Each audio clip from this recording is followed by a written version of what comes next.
بالله من الشيطان الرجيم بسم الله الرحمن الرحيم وصلى الله وسلم وبارك على حبيبنا محمد وعلى آله وأصحابه أجمعين. Inch'Allah, tout d'abord, il y a un dua pour quelqu'un demande dua pour ses enfants, qu'Allah leur facilite l'apprentissage de l'arabe et du Coran.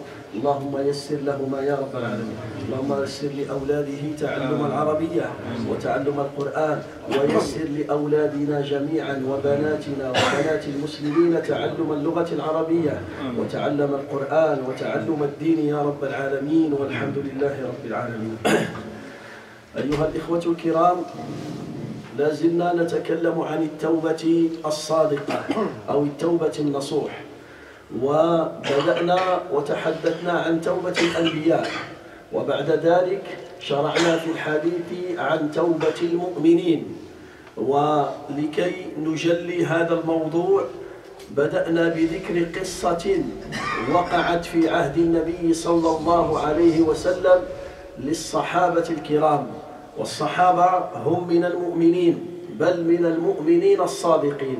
فلذلك طرحنا سؤالا: هل المؤمن يقع في الذنوب والمعاصي؟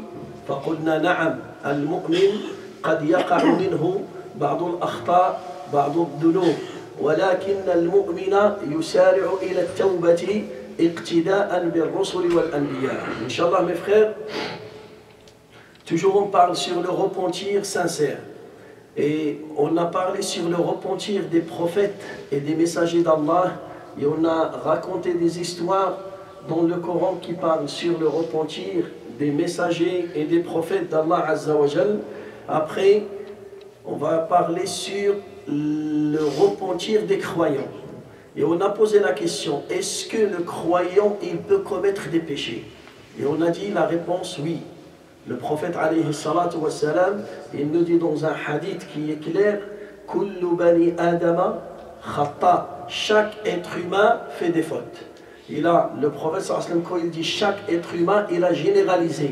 Il a généralisé, soit croyant, soit non croyant. Ça veut dire même le croyant, il peut faire des erreurs, il peut faire des grands péchés, il peut faire des petits péchés. Sauf que la différence entre le croyant et l'hypocrite, c'est que le croyant, quand il fait une faute, il court vers le repentir. Il regrette ce qu'il a fait et il court pour corriger sa faute et pour demander pardon à Allah. C'est pour cela on va raconter une histoire qui s'est passée à l'époque de Nabi sallallahu alayhi wa sallam. Une histoire de 3 compagnons. Parmi les meilleurs compagnons du prophète alayhi salatu wa sallam, ces compagnons, qu'est-ce qu'ils ont fait? Ils ont fait un grand péché. Et on va voir comment ils ont corrigé leurs péchés et comment ils ont fait un repentir et Allah a accepté leur repentir. Et on a commencé hier l'histoire de Ka'b ibn Malik, le compagnon qui s'appelle Ka'b ibn Malik. Ce compagnon, il était parmi les 3 qui ont fait le péché. C'est quoi le péché qu'ils ont fait? C'est que ces gens-là, ils avaient la capacité de participer avec le Nabi sallallahu alayhi wa sallam dans un combat contre les Romains. Ils ont refusé de partir. Ils ne sont pas participé. Le Nabi sallallahu alayhi wa sallam, il a invité tout le monde, il a appelé tout le monde à se préparer pour combattre les Romains. Ils vont sortir de Médine vers un endroit qui s'appelle Tabouk. Il est un peu plus loin de Médine, de 700 km. Alors tout le monde il s'est préparé, sauf ces 3 personnes. Sauf ces 3 personnes. Yaqulu Ka'b ibn Malik, et on a raconté hier, on s'est arrêté exactement quand Ka'b ibn Malik il nous a dit: Qala lana wa la yajma'uhum kitabun hafid. Ka'b ibn Malik il nous a dit que il y avait beaucoup de musulmans qui ont participé dans ce combat. Kana min al-muslimin, presque 30 000 personnes. Presque 30 000 compagnons qui ont participé dans ce combat. Sauf que il n'y avait pas une organisation. Ça veut dire qu'il n'y avait pas quelqu'un qui note les noms des participants. Il n'y avait pas un registre pour enregistrer les noms. Alors Ka'b ibn Malik, qu'est-ce qu'il a dit? Il a dit: chaque personne qui a refusé de partir, il pense ils ne vont pas découvrir qu'il est absent. Personne ne va découvrir. Pourquoi? Il n'y a pas une organisation, il n'y a pas un registre pour marquer les noms, pour vérifier est-ce que telle personne est absent ou bien, sauf si Allah il va prévenir son messager que telle personne n'est pas venue ou bien telle personne il s'est absenté. يقول كعب بن مالك رضي الله عنه فقل رجل يريد أن يتغيب إلا ظن أن ذلك سيخفى به ما لم ينزل فيه وحي من الله وغزا رسول الله صلى الله عليه وسلم تلك الغزوة حين طابت الثمار والظلال. Le prophète alayhi salatu wassalam, il a choisi un moment très difficile pour sortir de Médine et combattre les Romains. Il a choisi la période de l'été. Et l'été, la période de l'été, c'est la période pour récolter les fruits et les dattes à Médine. Ça veut dire chaque personne, il a des dattes, des palmiers, et c'était ça leur source de vie. Leur source de vie, c'était les dattes et les fruits et le commerce pendant l'été. Alors imagine, pendant l'été, la meilleure période de commerce, le Nabi sallallahu alayhi wa sallam, il a invité, il a appelé les gens à sortir de Médine pour traverser 700 ou 800 km de désert pour combattre les Romains, qu'ils étaient plus nombreux que les musulmans. Les Romains, à cette époque-là, ils étaient plus nombreux que les musulmans. Alors, هنا يقول كعب بن مالك فأنا إليها أسعر فتجهز رسول الله والمسلمون. Là, Ka'b ibn Malik, il a donné la faute qu'il a fait. Moi, j'étais en train de regarder à mes dates qu'ils étaient en train de كانت تتهيأ للقطف. Il était prêt pour récolter. J'attends, il reste une journée, 2 jours, une semaine. هو ماذا كان يقول؟ يقول فتجهز رسول الله والمسلمون معه وطفقت أغدو لكي أتجهز معه فأرجع ولم أقضي شيئا. Ka'b ibn Malik maintenant il a écouté l'appel. Il voit que les musulmans ils sont en train de sortir, de partir avec le Nabi sallallahu alayhi wa sallam. Lui qu'est-ce qu'il fait? Il va voir ses chameaux, il avait 2 chameaux ou bien 2 chevaux, il prépare, c'est bon, il commence à préparer ses bagages, il commence à préparer ses armes, il prépare la moitié et il retourne dans son jardin, dans sa ferme pour regarder. Et il dit il reste encore une journée, 2 jours pour récolter. Lui qu'est-ce qu'il veut faire? Il veut récolter et après partir au combat. Brad dunya ou din, il veut les deux. C'est pas. Mais regarde, Yaqul, je commence à me préparer, mais je ne finis pas ma préparation. Je dis c'est bon, demain je vais finir. وأقول في نفسي أنا قادر على ذلك إذا أردت فلم يزل يتمادى بي حتى استمر بالناس الجد فأصبح رسول الله صلى الله عليه وسلم غاديا والمسلمون معه ولم أقضي من جهازي شيئا. Je fais comme ça. Il commence à préparer et il dit c'est bon, moi j'ai la capacité de participer avec le Nabi sallallahu alayhi wa sallam. Je vais le faire. Aujourd'hui il finit pas. Demain il va préparer un peu. Il va dire c'est bon, je vais partir. Je vais me préparer. Jusqu'à ce qu'il voit que c'est bon, le prophète sallallahu alayhi wa sallam, il a quitté Médine. Les compagnons, ils ont sorti de Médine. يقول ثم غدوت فرجعت ولم أقضي شيئا فلم يزل ذلك يتمادى بي حتى أسرعوا وتفارت الغزو فهممت أن أرتحل فأدركهم فيا ليتني فعلت ثم لم يقدر لي ذلك.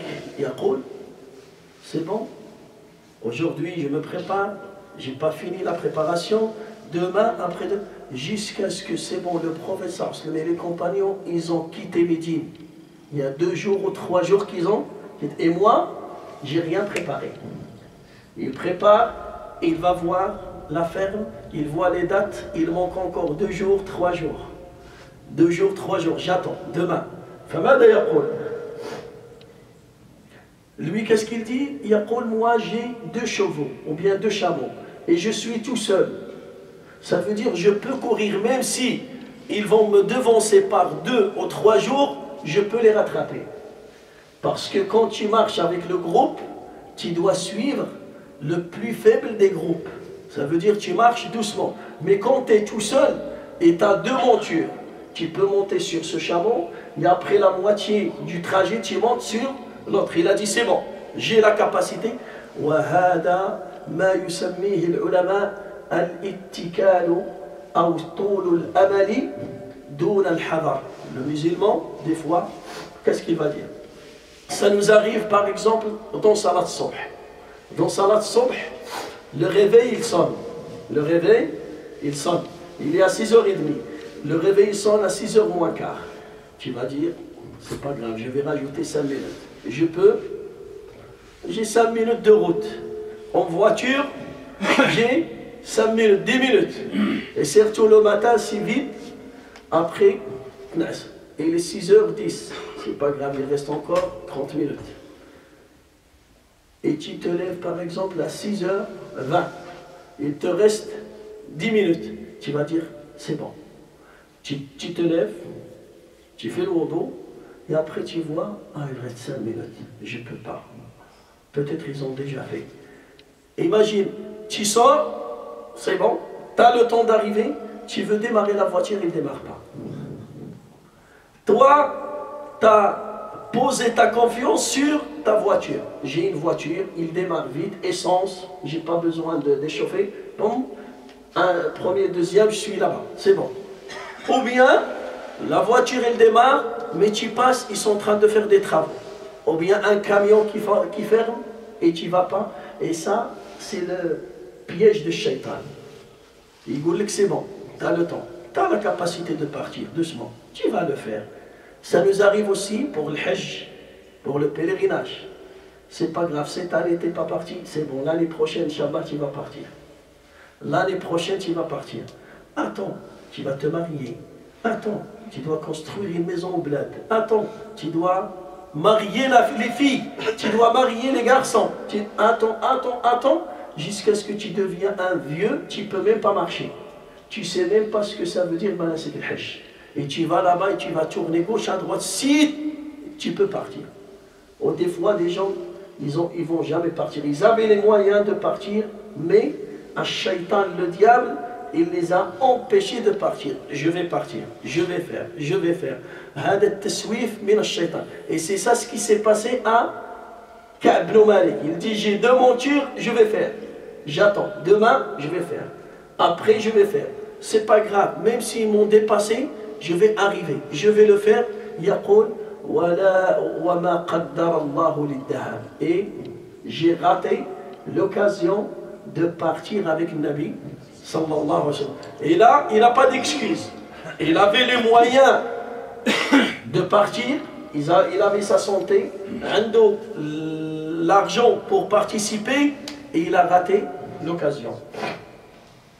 يقول فلم يزل يتمادى بي حتى أسرعوا وتفارط الغزو فهممت أن أرتحل فأدركهم فيا ليتني فعلت ثم لم يقدر لي ذلك فطفقت إذا خرجت في الناس بعد خروج رسول الله صلى الله عليه وسلم يحزنني أني لا أرى لي أسوة إلا رجلا مغموسا عليه في النفاق أو رجلا ممن عذر الله تعالى من الضعفاء.